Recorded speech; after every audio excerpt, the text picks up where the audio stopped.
Haleluya, puji Tuhan, salam sejahtera bagi kita semua. Kembali lagi dengan Bible Everyday, puji Tuhan. Hari ini kita telah sampai dalam kitab Kejadian pasal 33. Kita baca bersama-sama Kejadian 33 ayat 17. Tetapi Yakub berangkat ke Sukot, lalu mendirikan rumah, dan untuk ternaknya dibuatnya gubuk-gubuk.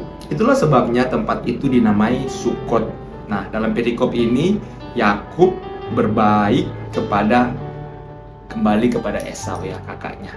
Nah, kalau kita baca di pasal sebelumnya, nama Yakub ini diubah Tuhan menjadi Israel. Dan di tokoh-tokoh selainnya itu juga, ya, contohnya opa oma dari Yakub ini, ya, Abram diubah menjadi Abraham, Sarai diubah menjadi Sarah. Nah, kemudian setelah nama mereka diubah, di pasal-pasal berikutnya itu langsung dicatat dengan nama yang baru, Abraham. Tidak lagi memakai Abram. Sarah. Tidak memakai lagi Sarai. Tidak memakai. Tapi berbeda dengan Yakub. Di pasal sebelumnya, di pasal 32 ini, di pasal 32 mencatat bahwa Yakub namanya diubah menjadi Israel. Dan di pasal 33 tidak memakai nama Israel, tetap menggunakan nama Yakub. Karena kenapa? Karena ya ternyata masa lalu dari Yakub ini dia tidak bisa lepas, ya. Dengan kelicikannya juga dia masih bisa menipu kakaknya Esau, ya. Ketika mereka berdua berjalan, kakaknya mau menemani Yakub. Esau mau menemani Yakub berjalan ke Seir.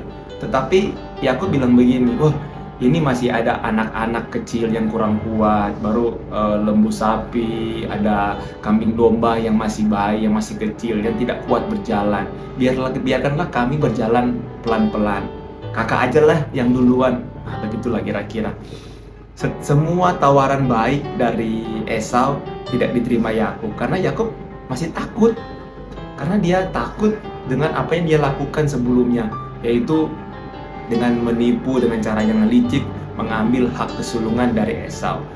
Yakub masih takut, padahal namanya telah diubah Tuhan menjadi Israel, ya, menjadi satu nama yang luar biasa. Tetapi dia masih takut, dia masih mengingat masa lalunya. Bahkan yang terjadi, dia malah menipu lagi dengan cara yang licik, dengan pakai alasan-alasan menipunya kakaknya lagi. Disuruh berjalan ke Seir, malah dia belok, ya. Dia tidak pergi ke Seir, malah dia pergi ke Sukot. Nah, yang menjadi pelajaran bagi kita, ya. Mungkin masa lalu kita buruk, ya.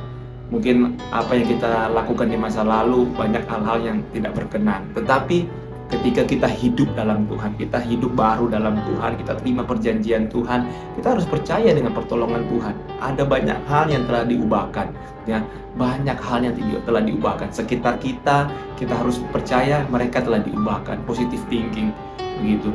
Kehidupan kita juga harus diubahkan, telah diubahkan bahkan. Ya, Yesus telah mati di kayu salib, mengubahkan kita, menebus kita. Jadi jangan sampai masa lalu kita terbawa-bawa.